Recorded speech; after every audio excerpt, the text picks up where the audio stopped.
तो hello guys, तो आज मैं आपको डीएलआईस थ्योरी पेपर के जितने भी पेपर है 0, 1, 4, 5, 6 है ना, तो उन सब के अंदर फुल फॉर्म्स जो है पूछी जाती है एग्ज़ाम के अंदर। तो वो सारे फुल फॉर्म्स मैं आज आपको बताऊंगी।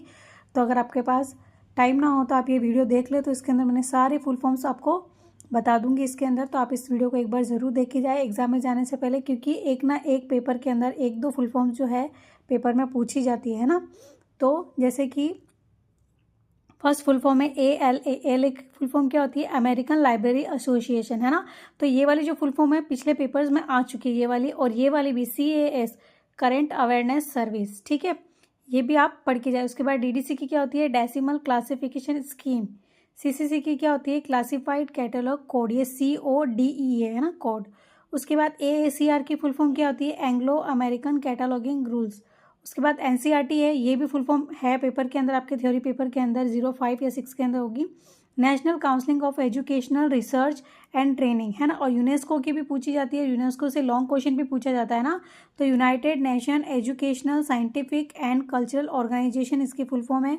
उसके बाद CC की यहाँ पे दो, एक तो क्लासिफाइड कैटलॉग कोड और एक है ये कंप्यूटर से रिलेटेड है ना, कोर्स ऑन कंप्यूटर कॉन्सेप्ट।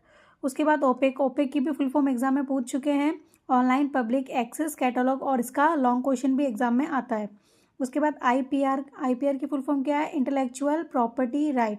तो ये दिसंबर 2024 पेपर जो हुआ था उसके अंदर ये IPR की फुल फॉर्म पूछ चुके हैं ना, इंटेलेक्चुअल प्रॉपर्टी राइट। उसके बाद अर्नेट की फुल फॉर्म क्या होगी? Education and research network. उसके बाद IFLA की फुल फॉर्म क्या है? International federation of library association and institution, है ना। तो ये फुल फॉर्म्स है। उसके बाद अगली फुल फॉर्म है ILA, इंडियन लाइब्रेरी एसोसिएशन। उसके बाद 40 नंबर पे निष्क्रिय से रिलेटेड लॉन्ग क्वेश्चन भी पूछा जाता है, इसका मुख्यालय कहाँ है ना, तो ये भी आप पढ़ के जाए। National institute of science communication and information resource. उसके बाद SDI की फुल फॉर्म भी एग्जाम में पूछ चुके हैं, सिलेक्टिव डिसेमिनेशन ऑफ इंफॉर्मेशन, है ना। CAS और SDI की फुल फॉर्म भी पूछ चुके हैं। फिर MICR, magnetic ink character reader. उसके बाद इंसडॉक से रिलेटेड क्वेश्चन भी एग्जाम में पूछा जाता है, Indian national scientific documentation centre. फिर ISSN, इसकी फुल फॉर्म है इंटरनेशनल स्टैंडर्ड सीरियल नंबर। फिर NKRC की फुल फॉर्म है नेशनल नॉलेज रिसोर्स कंसोर्टियम। उसके बाद CSIR की फुल फॉर्म क्या होगी? Council of scientific and industrial. उसके बाद सैंडॉक की small enterprises national documentation centre. उसके बाद RBDMS की फुल फॉर्म है रिलेशन डेटाबेस मैनेजमेंट सिस्टम।